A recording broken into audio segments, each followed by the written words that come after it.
Alright, this is problem number 5 off of worksheet 109. The point 47, we've plotted that point over here, is translated 3 units left and then is reflected across the x-axis. Where does the point end up? Write the general form. So what we're really looking at is a combination of two different transformations. Those two different transformations are number 1, translated 3 units left, and then number 2, reflected across the x-axis. So we're going to look at those two things separately and then combine them to write one general form in the end. All right, first things first, we're looking at translating this thing 3 units to the left. So all that means is shifting it. So we're going 1, 2, 3 units to the left. And translating 3 units horizontally, the way that we represent that is, remember, it's opposite, but we're going to change our x value. So 3 units to the left would normally be -3, but when it's inside the parentheses and we're messing with the x value, it is the opposite of what you think it might be. So this is our translation 3 units to the left.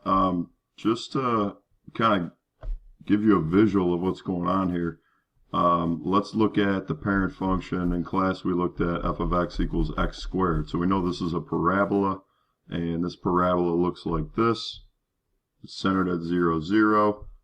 So what we want to do is we want to make sure that this is really the right notation. So what we want to do is we want to figure out what f of x plus 3 is. Well, in this case, that means anywhere you see an x, plug in x plus 3.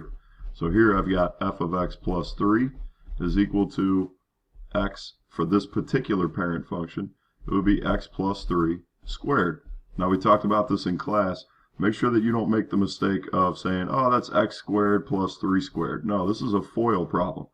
So what this is really equivalent to is I've got two x plus 3's that are being multiplied together, and therefore we need to FOIL. Simplify, and we've got that f of x plus 3 is equal to x squared plus 6x plus 9. So this is my new parabola. F of x plus 3 when I plug in x plus 3 wherever I see an x. So let's go graph that and make sure that it actually fits the description that we say it does. So what I should see when I go to my map, or I'm sorry, my graph, is I should see this parabola shift over 3 units to the left. It should go 1, 2, 3. And again, just to go back to reiterate, f of x plus 3, anytime we plug this in for x, we're going to get this function, x squared plus 6x plus 9. So let's go ahead and plug that in. X squared plus 6x plus 9. And let's see what happens. Check out the graph.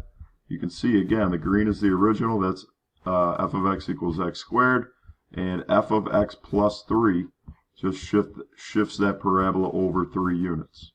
All right, so we kind of confirmed graphically that absolutely this is the notation that we need in order to shift that thing 3 units to the left.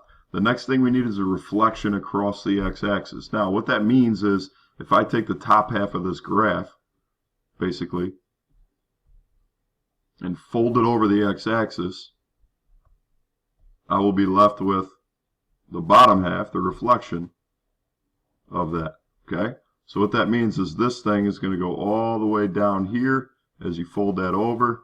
Right now it's up 7 units, and when you fold that over, it's going to become -7. 1, 2, 3, 4, 5, 6, 7. All right. So what did we change? Well, this became this point right here. Let me see. This point right here became -1, 7. Okay, and then we folded that over, and how do we, the general notation for the reflection across the x-axis is we're going to change the sign of the y-coordinate. All right, change the sign of the y-coordinate. This is a reflection across the x-axis. Now, again, we can check that. If we want to look at negative f of x, that's going to be equal to negative x squared. Now let's go back to the graph and see what happens. Go back to the graph. Algebraically, we showed that it's negative f of x is equal to negative x squared. So we plug that in, press enter, and let's check out what happened to the graph. And again, you can see the original is in green, that's x squared. If we take negative f of x, it turns into negative x squared, and that just flips it over the x-axis. You can take the top half and fold it down. That's a reflection across the x-axis. So it kind of confirms that our notation is correct. So the last thing is we want to write the general form as a combination of these two transformations. Okay? Combination of these two transformations. So the first one takes f of x plus 3.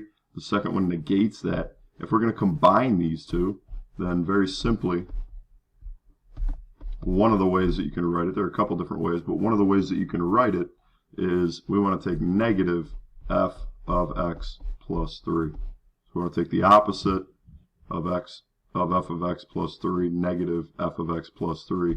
And this is our final answer. That's the general form. In order to translate something 3 units to the left and then reflect it across the x-axis, this is the form that we need. This is what we need to do.